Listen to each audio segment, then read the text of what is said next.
We have a lot of really cool programs. And your aunt is your cousin. I guess aunt is what I thought. Yeah, your cousin's really cool.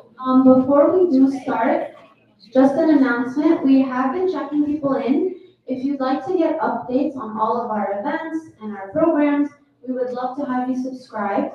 So please make sure you sign our check-in in the front. There's a table there. If you did not sign in yet, please do that on your way out. Thank you.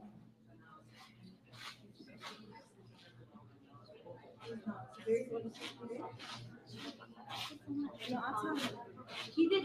He did.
All right, everyone in the gallery room, if you can make your way to PACC Hall, we are starting.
Thank you everyone for coming. Before we start, because we are on a bit of a tight schedule, we are going to have a short Q&A session at the end, so there won't be too much time for questions. If you'd like to have your question ready, we will have some index cards available. Once we start, we'll walk around if you want to write the question, just so we're able to gather as many as we can and do it in a speedy manner. So thank you again. This is the last call for anyone getting food in the gallery room. We are starting. So thank you everyone. Welcome on behalf of the Palestinian American Community Center. We are honored to have Reverend Munther join us today and honored to have Husna, Friends of Sabil, join us again. And we are very honored to have them to continue with this partnership and welcome these guests like Reverend Munther today. Again, we have appetizers inside, and we are live streaming this on our YouTube and Facebook pages, and I believe Instagram. So if anyone would like, I would say YouTube and Facebook for sure. If anyone would like to share this, whoever's virtual, they can tune in. I would like to now introduce Ziad Mustafa, PACC President, to start us off with some opening remarks.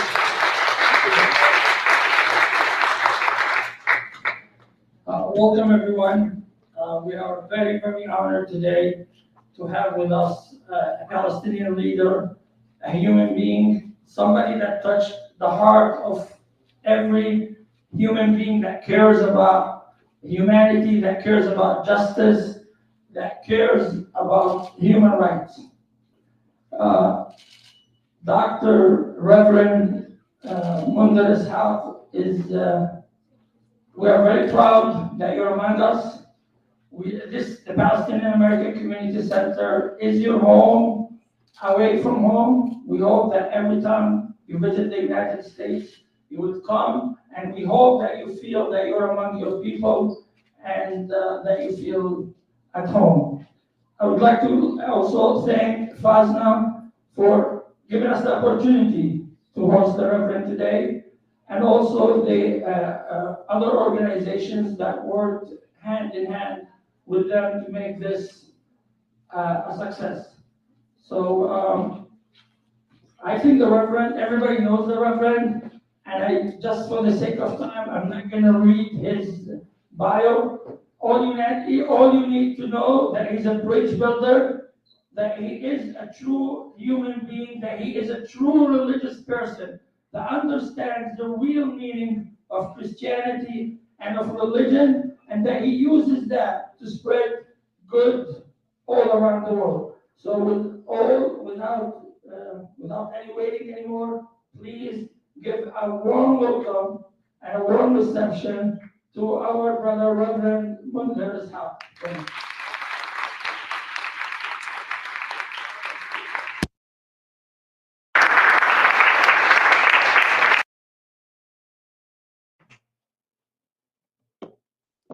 Thank you. Good evening. Thank you all for coming. Thank you for PACC for hosting us. Thank you for Friends of Sabil and everyone who put this meeting together. It's so good to be with you. And I hope, of course, I was with you in different circumstances, honestly. I wish, I keep saying, I wish the world didn't know about me through this way, talking about a genocide that we're all silent yet watching happen, unfold in front of our eyes. Nevertheless, I cherish every opportunity to come and be with you and meet. And I'm grateful for the love and support I have felt, not just here in Patterson, but throughout the United States, from people of different paths, but especially from the Palestinian community in the diaspora. I speak to you as a proud Palestinian, especially in these days when it seems Palestine has captured the imagination of our world.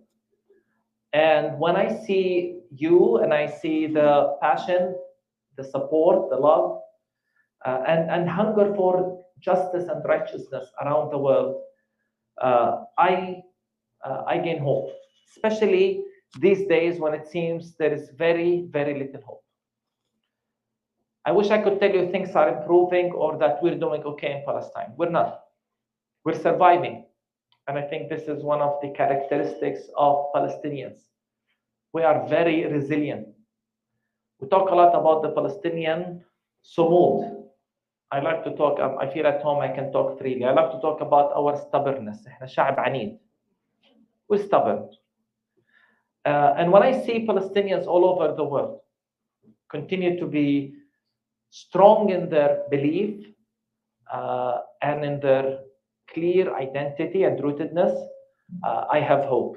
I'll never forget walking in the streets of London with thousands of flags, and not just the kufiya, but the Palestinian thobe in the big demonstration in February, in one of them, with our ambassador, Hussam. And people were greeting us and wearing the thobe. And we would greet them, where are you from? And many would answer by naming the village they were displaced from in 1948. This is Palestine. We never forget. We know who we are. We know where we come from. And as long as we keep this narrative, this identity of who we are, nobody can defeat us. We must keep our memory. And we must keep the faith in God. I think it's truly important. And this war has shown that they can take anything from us, but not our faith from God. It's precious home. It's very deep inside. And it's really hard to, I mean, I'm a man of faith, I'm a pastor, I believe in God, but when I see the people of Gaza coming literally from under the rubble and saying, Nashkur Allah, or Hasbunallah wa ni'mal wakil, still holding faith, strong to their faith, I understand no one can defeat us, because this is something no one can get inside to.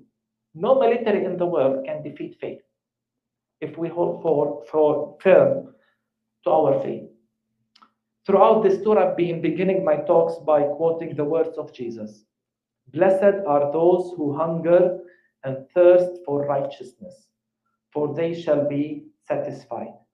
طوبى للجياع والعطاش إلى العدل لأنهم يشبعون. We shall be satisfied. And we come here today as people who are hungry and thirsty for righteousness. It has been far too long for us in Palestine, and I think it's time the world unites with us in saying enough. Enough to the genocide, enough to colonialism, enough to occupation, enough to apartheid, and enough to the exploitation of the vulnerable as we see right now in Gaza. Gaza, which was hell before October 7th, as I keep saying, the world was silent. We kept saying, how is the world silent about Gaza? By the way, this war has convinced us more than anything that many in the world do not look at us as equal. We're not of equal worth, it seems. Not to God, for sure not to God. We know how God sees us. We're not better than anybody, but no one can convince us that we're less humans. Racism has been so much manifested in an ugly manner in this war. So we must also say, not just stop this genocide, stop the racism behind this genocide to the extent that people don't see us as equal. Been saying it feels as if we're not only calling for the world to stop this genocide, we're calling for the world to see Palestinians as humans. This is a difficult part in all of this. But we must not stop because the people of Gaza need us. And I keep saying, we failed them. We failed them. So we cannot stop until justice is served. Gaza today, as I said in December, and I repeat now, has become the moral compass of our world. Gaza has divided the world. That's clear. And actually, it's a good thing that Gaza has divided the world, because we need to know where people stand. We need to know where people stand from the killing of 16,000 children. Where do you stand? We need to know. We must demand answers. Where do you stand from the killing of 16,000 children and the total destruction of Gaza? And in a day in which our world is full of division based on religion and nationality and ethnicity and politics, Gaza has crossed all of these to unite us from different paths. So when I say Gaza has become the moral compass of the world and has divided our world, it has divided us based on ethical standards, morality, humanity.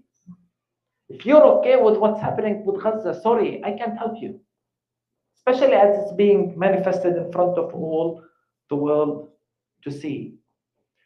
So we either side with the logic of power and ruthlessness, we either side with the lords of war, with empire, with those who justify and rationalize the killing of children, or we say, no, not in our name. It's a simple choice. It's a very simple choice. It's a choice between justice and apartheid. And the power of empire today is so much manifested in everything. Just now I received, $20 billion more aid, military aid. This is empire. People are benefiting. People are gaining money from this war. This is empire. This is the empire controls the narrative, controls the discourse. They name us terrorists. I've been saying to people, you're appalled by the kidnapping of Israelis. I hope everyone is released. I call for everyone to be released. Why are you silent about the kidnapping of 9,000 Palestinians since October 7th? 9,000 in the West Bank and Gaza, including many children, tortured, raped, starved, killed in Israeli prisons. Are we less human that no one is talking about us? This shows you the power of empire in dictating discourse. And I think it's really important we speak with new terminology. So let's not talk about Palestinians arrested. The empire says they arrest them, لأنهم terrorists. They call them terrorists and they arrest them and the world is okay. No, they are kidnapped. They're held without charges or trial or, administrative, including, by the way, many, many children, hundreds of children. Why is the world silent? So it's a simple choice to me. with empire or with justice or with apartheid. And to me, it's very clear where God sides. One of the things I've been saying, and people are surprised to say, I say this, God takes sides. I'm convinced of this. No. We think God does not take sides. No, God takes sides. He sides with the oppressed, with the poor, with the marginalized. This is how I understand my faith tradition. In Christmas, I said Jesus was born among the occupied, among the marginalized. That's a sign of God taking sides. And in fact, we have many verses in scripture that emphasize that God sides with the marginalized. And if God sides with the marginalized, I think so should we. That's why I say it's a simple choice. If we are people of faith, truly, we have to take sides. And right now, as I said, it's a very simple choice. You either support a genocide or you say, stop, enough, not in our name and not in our money. Thanks so much.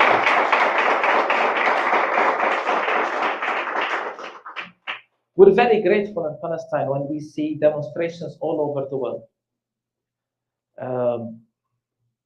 We keep saying the world, where is the world in all of this? The streets are talking. Maybe the world leaders are not talking, but the streets are clearly talking. I'll never forget, my experience, whether in London, 250,000 people in one demonstration I was in, or everywhere I went in South Africa, the world is waking up. And of course, here we see what the students are doing. And it's really important. So we salute them. We salute their courage, their sacrifice, their commitment. And as I always say, students have always been on the right side of history. They're leading the cause for this country that is so morally bankrupt in many ways, yet students are showing the path. And I'm so grateful for the leadership, the sacrifice, the courage, the kind of costly solidarity we talk about in Palestine that these students are exhibiting. And everywhere here I go, people ask me about usually the two common questions, one state or two state. The other one is the elections in November. I'll pray for you for the choices you have. But I'm definitely more interested. I'm much more interested in what will happen in September more than I'm interested in what will happen in November. If the students go back to the student encampments, I have hope. And I could care less who wins the elections, honestly, as a Palestinian. At the end of the day, it's a machine, it must go, DC and the Hill. And I've spoken to people from different paths. But if there is not enough pressure from the grassroots, politicians won't change if they don't hear the voices of the people. And so at the same time, I'm grateful for students. I'm grateful for the many, many courageous people of faith. Yes, I'm not happy. Yes, we're not satisfied. Yes, we wanted people to speak louder. Yes, we wanted faith leaders to be louder. And you've heard me call out the church for its complicity. And I'm sure many of you think the same about your traditions. But let's also be grateful for the witness of many in mosques and synagogues and churches. The Gaza ceasefire pilgrimage, who walked miles and miles calling for a ceasefire, in the many prayer services, the many who gave, in the many who lobbied, in those who demonstrated in the Congress, the Jewish Voice for Peace, for their courage, what they did in DC. I mean, people of faith are stepping up, but we need more. And I hope that as we step up, we do it together and collectively. Because Palestine is not a religious cause as it pertains to one religion over the other. Gaza is a human cause, it's a moral cause. So as people of faith from different traditions, Christians, Muslims, Jews, and maybe no faith, Buddhists, we must come together and say enough to the colonization of Palestine, and this must change. So I hope, and I've seen in many places I've went, I've been so far in this tour, everywhere I went, I've seen Christians, Muslims, and Jews beginning to come together because of Gaza. Gaza has galvanized maybe us, and as I said, it is the moral compass. It's encouraging to see. I mean, despite all the terrible things happening, maybe one sign of hope is to see people of faith coming together. I think this is really, really important for anything to change in this country in the future. So I encourage those taking part in these initiatives, in these new alliances, not the typical interfaith dialogue where we just meet and get to know one another, but really in solidarity for justice. It's really important. And I particularly call you also to be with those demonstrating in the streets and to be with the students, encourage them, protect them, defend them, because they need the support. People of faith must lead, and it's really important. And I'm looking forward in hope that in September, all of this will resume and that a clear message will be sent to the politicians, whoever is elected. Gaza must be central, Palestine must be central.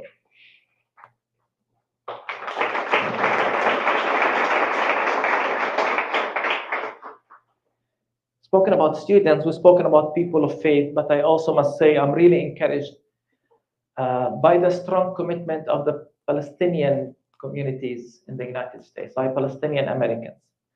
I've been overwhelmed by the warmth, the reception, and I clearly see a strong passion and desire and heart for Palestine. Clearly, Palestine lives in you, and I see this. This is very encouraging. And let me be very honest, very, very transparent. I am an anti-immigration guy. In the sense, I don't want Palestinians to leave Palestine. My Palestinian friends know that I always tell people don't leave. This has been my stand. And I'm among those who say, I will be the last to leave. Maybe if I am the last to leave, I will be the last to leave. Okay? I'm very committed.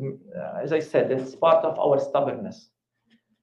So I've never been, a big fan of even some of my closest friends who left, I don't talk to them.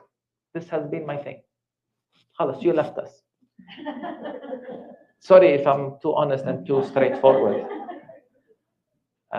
But I see now that you can do to us so much that couldn't be done if you were not here. And I'm beginning to see how many of you, second generation, third generation, or some who immigrate are still very committed to Palestine. So I'm beginning to change my stance. Not in the sense that I'm against people leaving Palestine, but in the sense that I won't judge, and I see that you're committed to Palestine. I think that's important. And I think you will agree with me that change in this country won't happen without you, without your organization, without your dedication, without your commitment.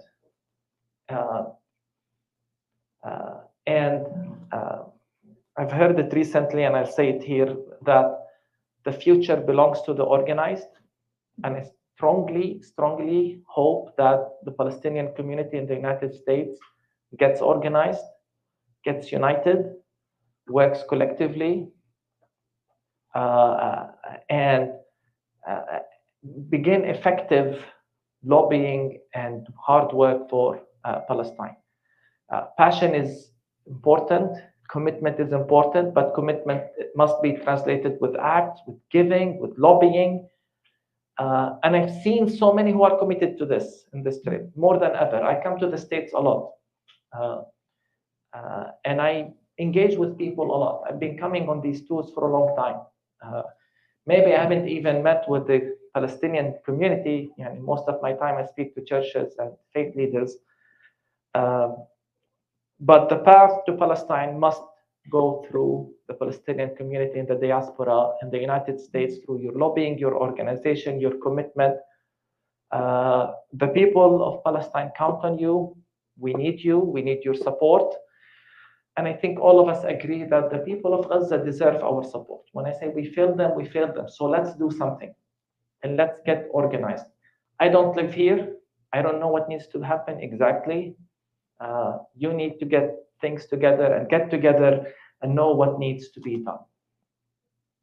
Friends, Gaza is a human cry and it's a moral cry. And as religious people, and I know in the Middle East we're religious, it means nothing if we are not concerned for justice. It means nothing if we're not concerned for the marginalized in our communities and in our world. And given the atrocities that happened in Gaza for the last 10 months. It is time that we are truly committed to move forward. Maybe the world will not recover from what happened. I think our humanity will not recover. And I hope that history will not be merciful to towards those who are complicit in this genocide. Those who provided the political cover, those who provided the money, and those who were silent. I hope history is not merciful to them. They can claim that they cared, they can claim that they tried, but they can't fool us. You know, they're so good at telling us their concerns, all the time. They're concerned for civilian lives, and then they sign the check for the next. If you're concerned, you would stop the war. You're not concerned.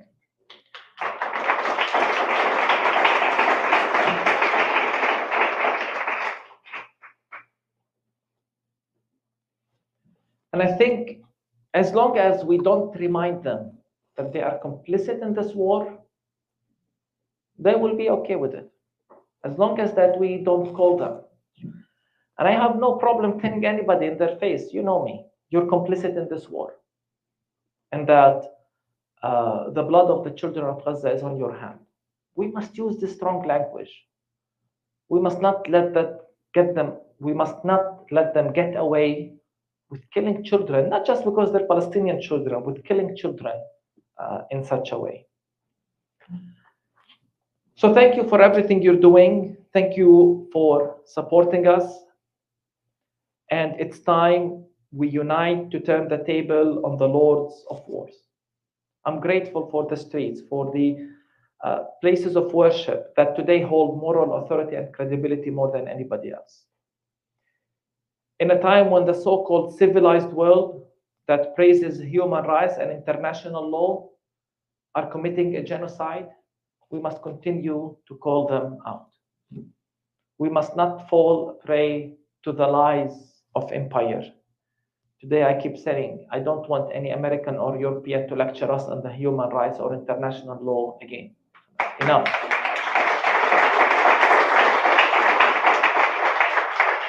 Let's call them out for their complicity. Let's call them out for their role in all of this. And I can't at the same time not think of the true heroes in all of this, أهلنا في غزة. I think of the first responders, their sacrifice, knowing that when they go and immediately try to rescue people from under the rubble, that they could be next. Every time they go, they know they could be killed.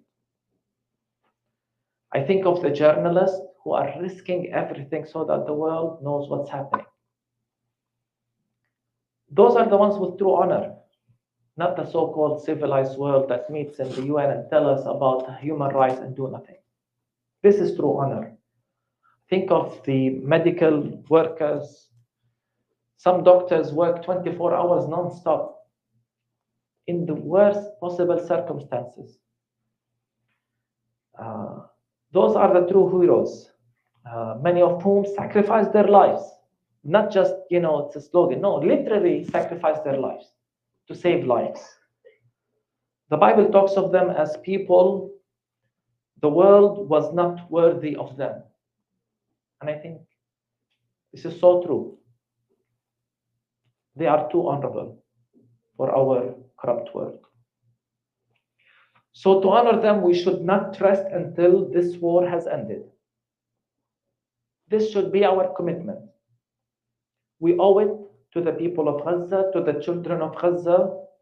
We owe it to their heroic sacrifices. So let this be our commitment.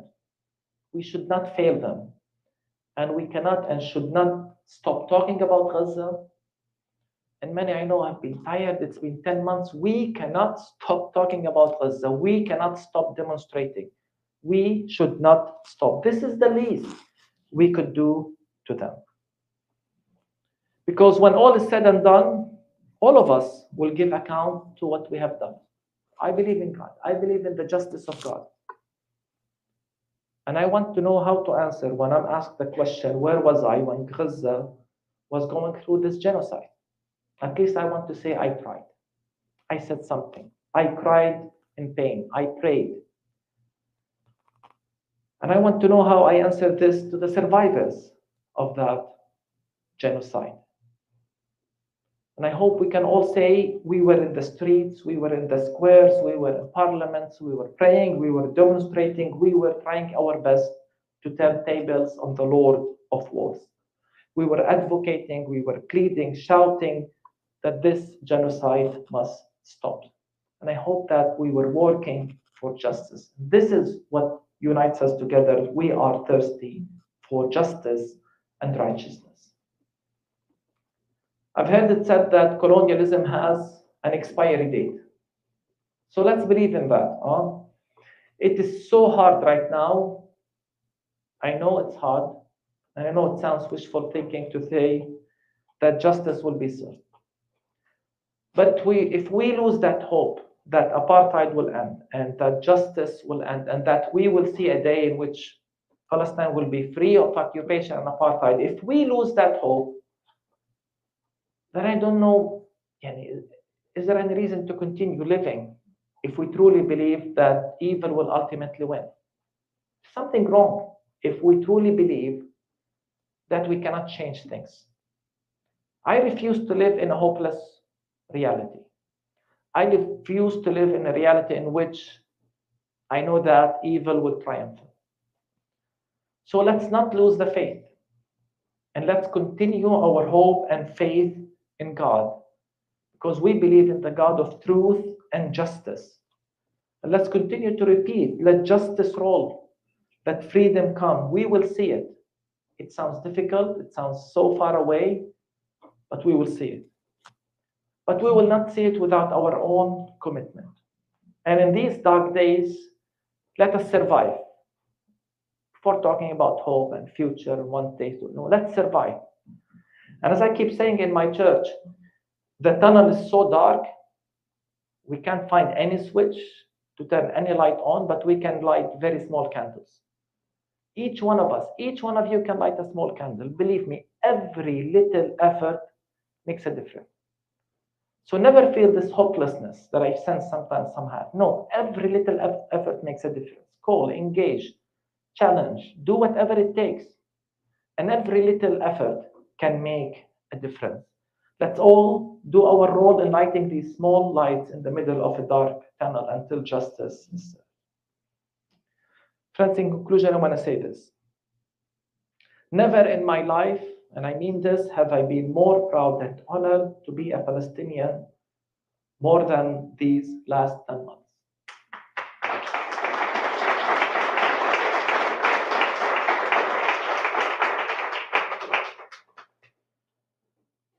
I am proud of our solidarity with one another, proud of our unity.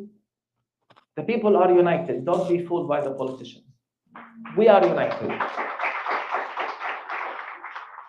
We will recover. I say we will recover because I know our people. I know the Palestinians. I know our resilience. I know who we are. Palestine is our homeland, and we're deeply rooted there. And as I said, for those exiled around the world, Palestine lives in them. And we will never relinquish our God-given rights of living in dignity and justice in our homeland. We will not be satisfied until righteousness and justice is achieved. And believe me, the strongest asset we have as Palestinians is the justice of our cause. Because our cause is just, I know we will win. Because our cause is righteous, I know we will win. So let this sumud continue to anchor us.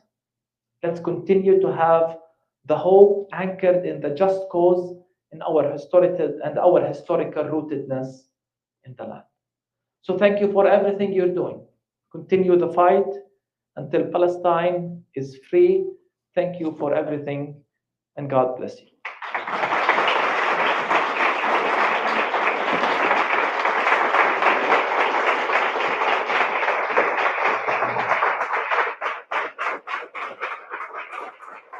Thank you.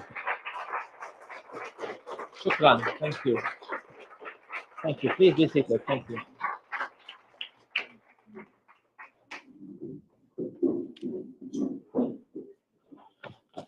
you again, Reverend. We're going.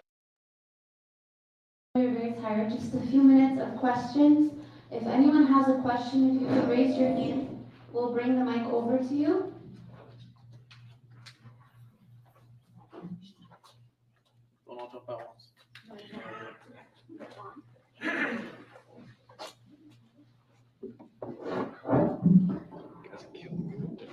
Reverend Isaac, thank you for that.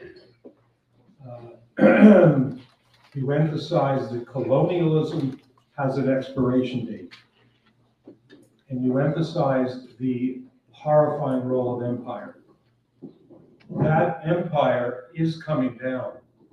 And most of humanity is moving in a very different direction, centered with the Belt and Road Initiative, with the BRICS countries.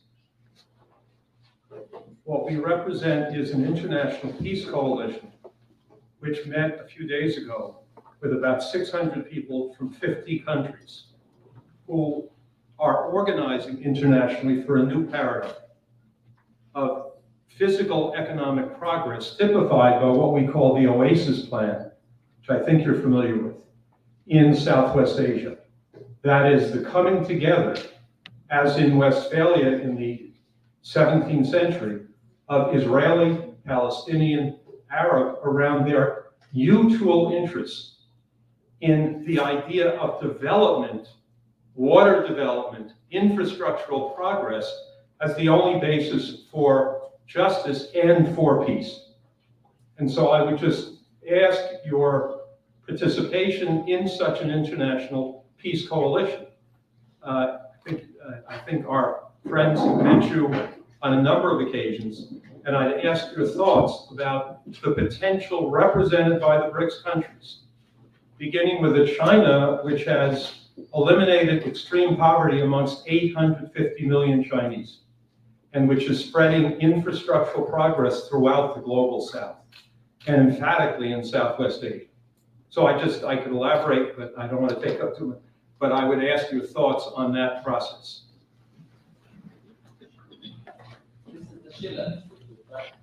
Yes.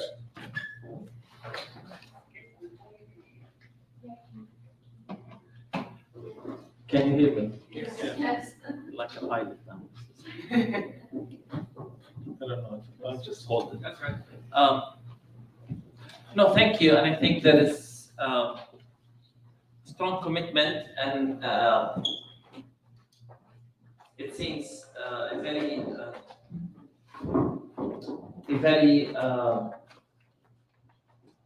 clear understanding from your group of the path forward. And as I said, every effort helps. We need pressure from all sides, and we need mobilization. We need to win one person at a time, one leader at a time, one activist at a time. I'm more really, on a personal level, I'm more committed to challenging faith leaders. That doesn't mean by excluding others. I hope one time we'll come and join one of those gatherings. I've been invited several times, and I'm really overwhelmed with responsibilities. And to me, it feels that many times we look ahead, forgetting that we can't move any way forward before we dismantle the structure, the ugly structure of apartheid that exists in Palestine. And I've read and I'm aware of many initiatives and many ideas of the way forward to solve the Palestinian question. And some have written about the one state, some have still believe in the two state. And my answer is, let's get rid of apartheid first, and then we'll talk. And then we'll find a way forward. As long as the empire, the world is not willing to recognize that it's not a conflict. This is one of the messages. If you come tonight when I give a message to the American church, I will insist there is no conflict. So it seems to me we're trying to solve something, but there is no conflict. There's apartheid, there's colonialism. So let's get rid of it first. And then, believe me, we'll find paths forward, and many propositions will be put on the table.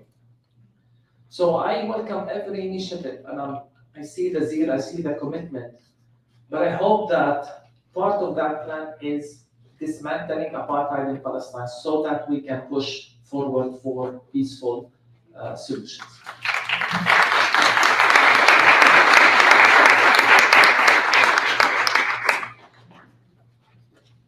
That should be okay. Well, thank you for your talk. My name is Jim. As a Catholic who's academically trained and whose spirit of activism is driven by liberation theology, it sounds like you two were influenced by that strain of theology. The marriage of a hard-hitting social analysis with a really grounded grassroots gospel message. The question I have, I did work in Indonesia, the largest Muslim country in the world, for about 14 years, and I would get frustrated at times with my Muslim friends doing the work that I was doing. And there was this constant refrain, well, it's the will of God. It's the will of God. And as liberation theologians, we know we're called to struggle against empire and injustice, to stand on the side of the poor, the marginalized, the oppressed, the widow, the orphan, the outcast. And I'm wondering, in your work in Palestine, have you come across grassroots Muslim theologians where there is this seed of a similar spirit of the liberation theology that has influenced the both of us?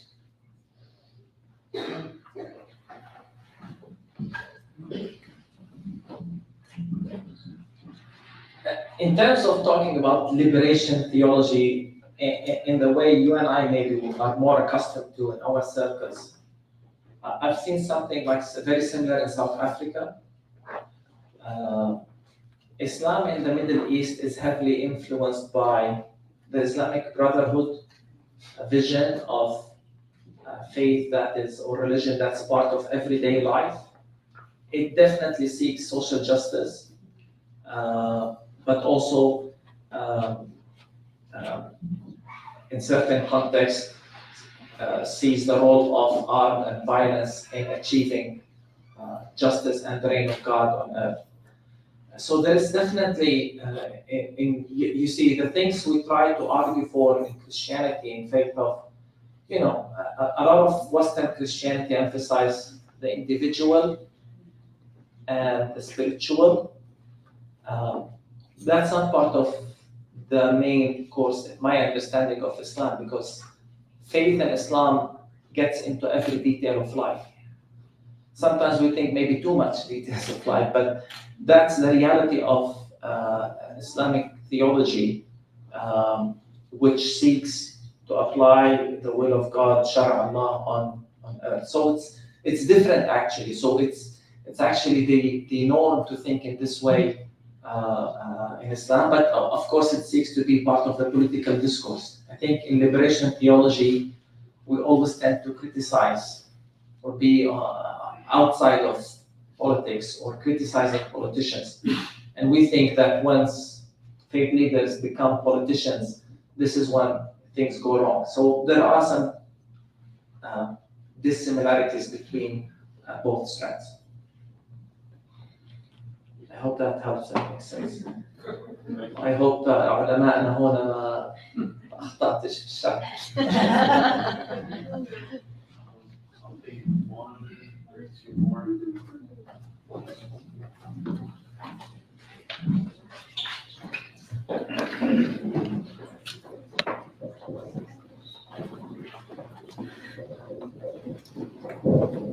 I have a question.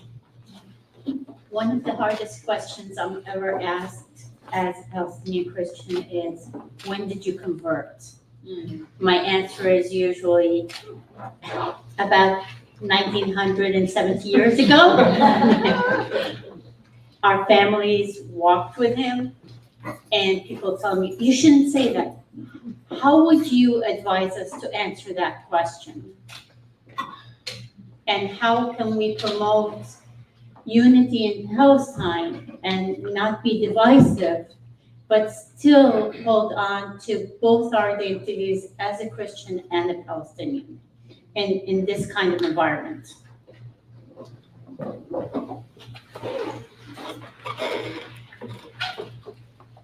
I think all of this shows how much misinformation people here have about Palestine, the Middle East in general. Just today, I was told someone as I was walking Patterson Green that asked, are there Palestinian Christians? It should be a surprise if we did not exist, friends. The Christianity started in Jerusalem and Bethlehem, come on. And I think also the biggest misconception is that about the diversity of the Palestinian people. When we look at the Palestinian people, we're not just talking about, and this is one of maybe the faults of Oslo, among many faults of Oslo. The Palestinian people are not the West Bank, East Jerusalem, and Gaza. I hope people understand this. The Palestinian people are in Chile, in Honduras, in Patterson, في المخيمات, the refugee camps in Lebanon, in Jordan. Let's not forget that. This is the Palestinian people. And it's a very diverse group of people, both Christians and Muslims. If we look at the West Bank, we think Christians are a small minority, but on a global scale, we're much more than that. And we're very involved in the life of the Palestinian people as well. Let's not forget there are Samaritans in Palestine. And let's not forget that prior to Zionism, it was perfectly fine and normal and part of life to talk about Arab Jews and Palestinian Jews and Druze and so on. Zionism is what created this concept there. So ironically, when the Arabs of the region were trying to get rid of the concept of a religious state, the West created a religious state in the Middle East, Israel. And then we went back to these religious boundaries. So we need to educate. We need to educate about the diversity of the Palestinian people, the big scale that exists around the world. And as I said, we need to remind people that Christianity Jesus was born. One of my mentors, Reverend Munther Issac, always jokes, the Bible was not written in the Bible Belt, and Jesus was not born in Pennsylvania, but in Pennsylvania. This is true Christianity. And in fact, when you talk to Muslim and Palestinian faith leaders in Palestine, even the Muslims, they will say, yeah, Christians were here before us. They acknowledge that. And I don't think this gives us superiority as Christians. Just emphasize that Palestine has always been diverse. This is part of our identity as Palestinians. Palestine unites people of different traditions. Even when I think of the Christian community in Palestine, we have the Assyrians, we have Kurds, and we're all Palestinians. We're proud of it. We have Armenians, and there isn't the whole obsession with the ethnicity. And for America, everybody is obsessed with the ethnicity thing. Palestine is diverse. We're not one ethnicity or one tribe. Palestine is a concept that unites all of us, which is this geopolitical land that we live in and have lived in for years, from different communities and different faiths and different traditions. This is the beauty of Palestine, I would think. Sadly, it's Zionism that is impacting this beauty and creating this religious boundaries right now. I hope that helps. Thank you.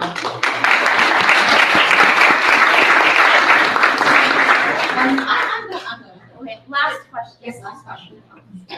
Just so for you to elaborate on what you mentioned last, what would your approach be to addressing those who are, you would say, Christian Zionists, who I think tremendously influence socially and also politically in what we're witnessing right now? How would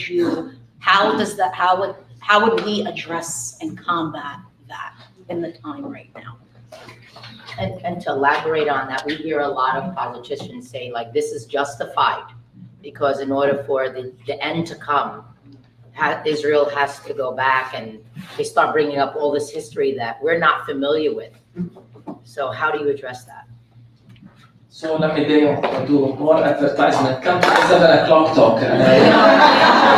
We registered. So I will address that in the 7, and I will say, I would simply ask, are you listening to yourselves? What are you telling us? Seriously, you solve a political dispute with a reference point that is a religious text, not the international law. It's not acceptable. How how do you understand, the whole idea that we have a discussion and God says this and خلاص, how can I discuss if your side of the argument is God said so? So, and it shocks me that it's coming from people who believe in freedom of religion. This is what America is all about, but you're imposing your religion on 7 million Palestinians in the West Bank and more around the world in Palestine. You can't impose your religion on someone, you can't impose your religious beliefs on someone else, that God gave the land to the Jews. And similarly, we should never deny that Jews lived in the land. Yes, they lived in the land, so what? Does that give them political rights that trump the rights of Palestinians? Superiority? Does that mean superiority?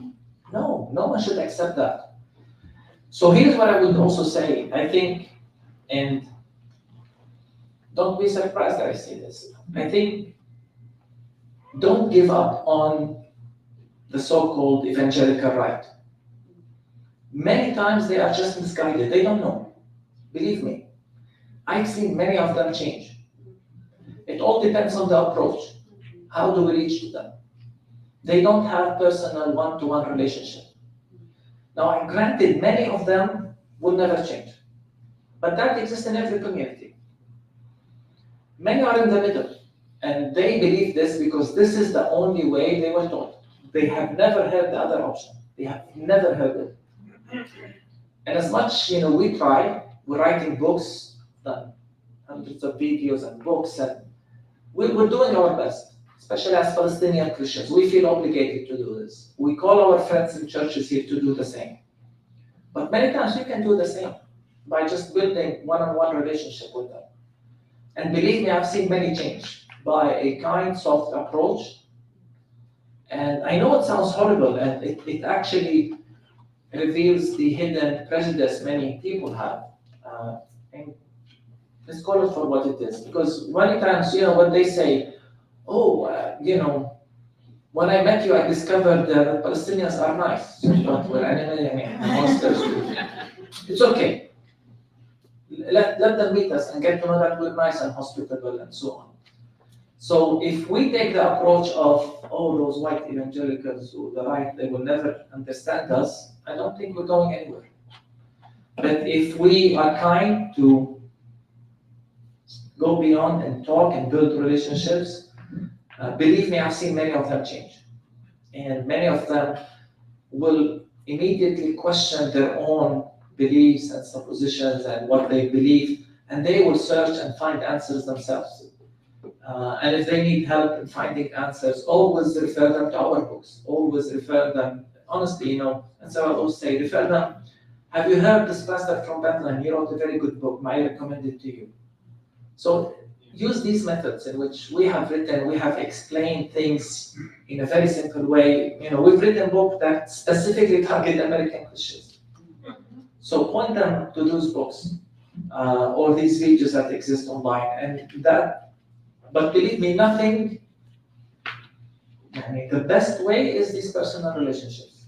Once they get to know Palestinians, they realize, wow, Palestinians are nice. Of course we're nice. We're people. We're not better than anybody else. But we're not less than anybody else. And once they know us, I think they will immediately begin rethinking everything they believe. So I'm counting on, a lot of the things can be done through you by building these bridges with your neighbors, as we say.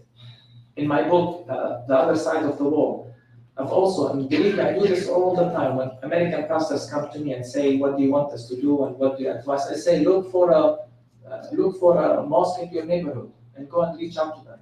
This is why I challenge them. And I say the same now, look for a church in your neighborhood and reach out to them.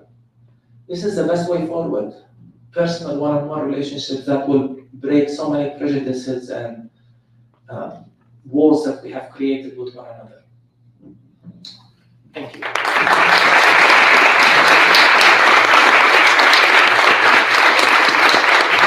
Thank you. Can we give another round of applause for Reverend?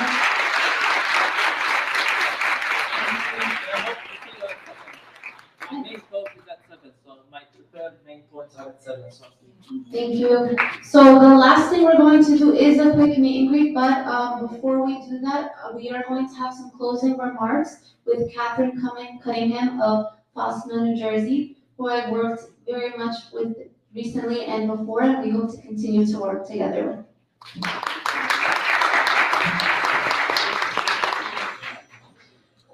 First of all, I want to say, as an American Christian pastor, that I stand among you aware that my church, the Christians, have been part of the oppression of Palestinians, and not just through Christian Zionism, but by our silence, by our preferring easy diplomatic words to genuine solidarity. And I also want to say that it is Munther and many of his colleagues in the Christian churches of Palestine, which, and this is a personal confession, have made me a better Christian because of what they have taught me. And because they have pointed out to me where the complicity of particularly American Christians has only increased and actually encouraged the oppression of the Palestinian people, not only in the land that many of us call holy, but across the world. And so I stand before you in that confession and offer both my recognition of that and also to tell you that by meeting folks like Munther, whom I met about 12 years ago, those coalitions here in the United States have grown. The other thing I want to say to you is that though I am part of a group, and there are many threads in this group that is becoming New Jersey Fosna, and the Palestinian American Community Center was part of our launch last spring. Munther, if you would come back for a moment, and I know you can do this in a second. Would you talk a little bit about the Sabeel movement and its roots in the Christian community in Palestine? Yeah. And Harris, Palestine too. Sabeel is a Palestinian Christian movement rooted first at the work of Palestinian theologian and pastor Naim Atiq, a liberation. He articulated the Palestinian liberation theology in the 80s at the time of the first Intifada, and formed an ecumenical center that calls for promoting the concept of a liberation theology in Palestine and beyond. A lot of the work was challenging Christians around the world with their positions about Palestine, challenging Christian Zionism, and really helping Palestinians form an indigenous Palestinian theology. Sabeel is one of the leading voices among a bigger movement called the Palestinian Theologian and Activist. Many of us came together under the umbrella of another organization called Kairos Palestine. Kairos is actually not an organization, it's a movement of activists, theologians, leaders from the Palestinian Christian community. We have created important documents, most importantly, the Kairos Palestine document, 2009. Strongly recommended, the Kairos Palestine document, which generated a lot of discussion all over the world with churches about the concept of Palestine, theology related to Palestine.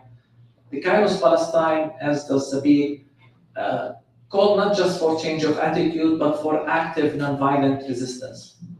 That includes joining or taking, empowering, for example, the BDS movement, boycotting, divestment, and sanctions, so that your solidarity is not just with praying for you or even with sending money, but we want to see how you're investing your money matters, do political advocacy, and call for boycott, divestment, and sanctions.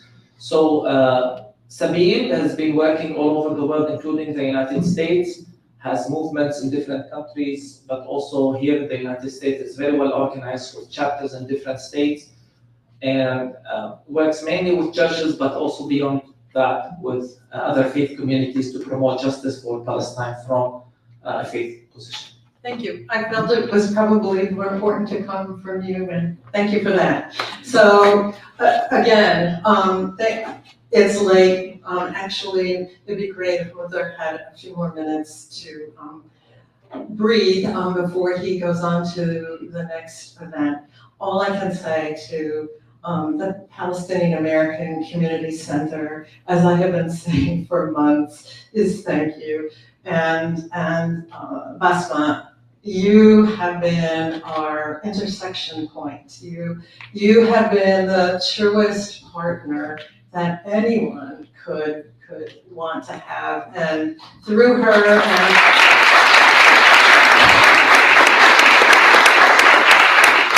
and through Reina Mustafa and through Diana Mustafa and your board, you have manifested Palestinian welcome and hospitality in its richest forms, but you have also called us to continue to come together and be in action. And actually, today, the conversations that took place on Palestine Way and over lunch, by September, there will be a gathering of folks, and like the vines that stretch out and grow from strong central roots. I think from the strong central roots of this community, of the Palestinian Christian Alliance for Peace, for Jewish Voice for Peace, for Fellowship of Reconciliation, those kinds of efforts will come together, and we will be not only gathering together for discussions, but we are going to be hitting the streets. And I will tell you that one of the things that Munther is going to do tomorrow is that he's going to have a private meeting with students in New York who are part of the encampment.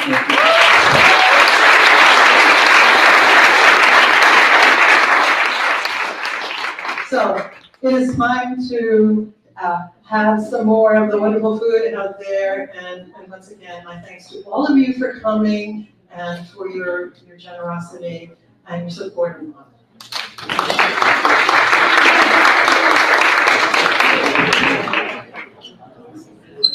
Thank you, Reverend Cunningham. I want to shout out, there is art in the gathering room.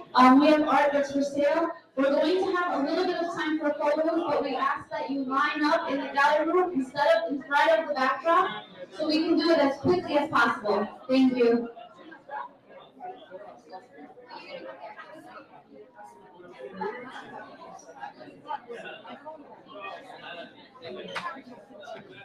Thank you so much.